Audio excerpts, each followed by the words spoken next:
name's Genevieve McGillicuddy. I'm with TCM, and I'm very honored to lead the team that produces both the festival and the cruise. Is everyone having a good time?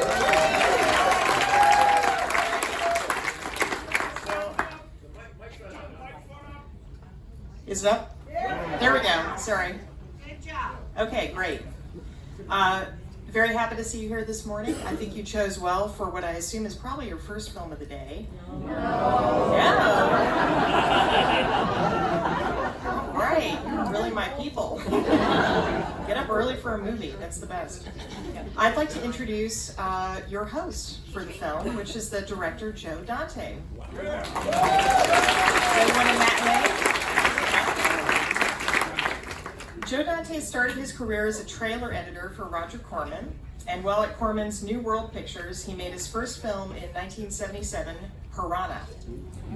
He also edited Ron Howard's directorial debut, Grand Theft Auto, and co-wrote the original story for Rock and Roll High School. After directing The Howling and one of the segments of Twilight Zone the movie, Steven Spielberg tapped him to direct Gremlins, which became one of the biggest hits of 1984. And you can watch that later today, 3 p.m. in the Walt Disney Theater, so be sure to catch that. After Gremlins, his film work included Inner Space, The Burbs, Gremlins 2, Matinee, that hopefully a lot of you got to catch here on the ship the other day. In 2007, he launched a popular web series. If you haven't seen it, I highly recommend you check it out. It's called Trailers from Hell, and it features filmmakers commenting about the trailers of both newly released and classic films. It's definitely worth your time. Ladies and gentlemen, director Joe Dante.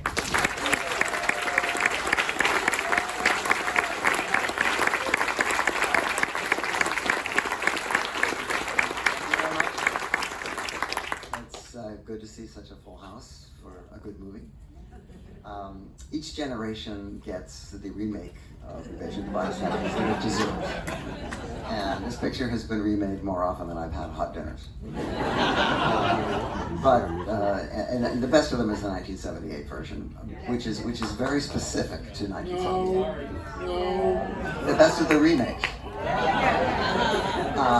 But the original is timeless, and there's a reason. It's a movie that was made by producer Walter Wanger, who was once a top producer in Hollywood. He produced Hitchcock's Foreign Correspondent, other movies. But he had a little private life problem. And his wife was Joan Bennett, and she was having an affair with another person, and Walter Wanger shot him. And went to prison.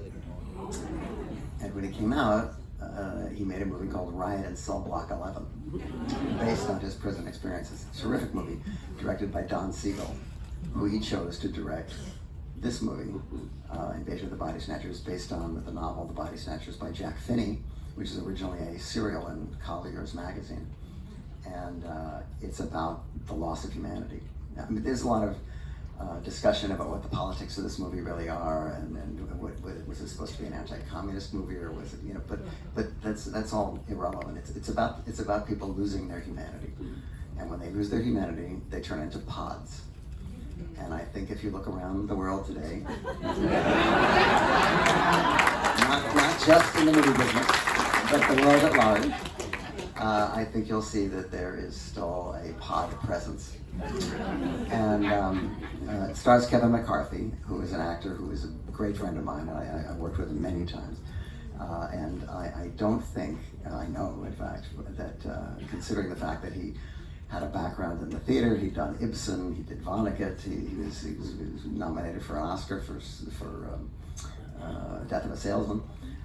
But he never thought that he would be best remembered for the 19 days he spent walking around LA locations and locations in not Santa Mira, but Sierra Madre. That's the actual place, which by the way still exists. And if you ever go to Sierra Madre, you can see the town square just like it is in this movie. But it became indelible. And I remember seeing Kevin on talk shows when I was a kid, and they would always ask him about this particular picture, and he would always be so perplexed that of all the things he'd done, for some reason this was the one that had the most currents. And of course, obviously he came to embrace that because it's turned out to be a classic movie and has a tremendous fan base. He's great in it. The whole cast is really good. And I once had the honor of emceeing a DVD commentary with Kevin and Donna Winter, who stars in the movie, and who was, this is like about 10 years ago, and she was still looked just like she does in the movie. And she was lovely. And for a lot of complicated technical reasons, that was not released. That discussion was not released until long after they were both gone. But it is available on I think, a Shout Factory disc. In any case, this is a movie that people don't forget once they see it. And particularly because it involves people seeming to be who they are, but then maybe not being who they are. And there's obviously a malign reason for that in this movie. In real life, there's also malign reasons for it. But it's a movie I think that still resonates today. It's really well made. Obviously it was made on a low budget very quickly. But Don Siegel was a terrific director, and this is one of his triumphs, I think. And to see it on the screen with an audience is a rare treat. And so I'm happy to see you all here, and I hope you enjoy Invasion of the Body Snatchers.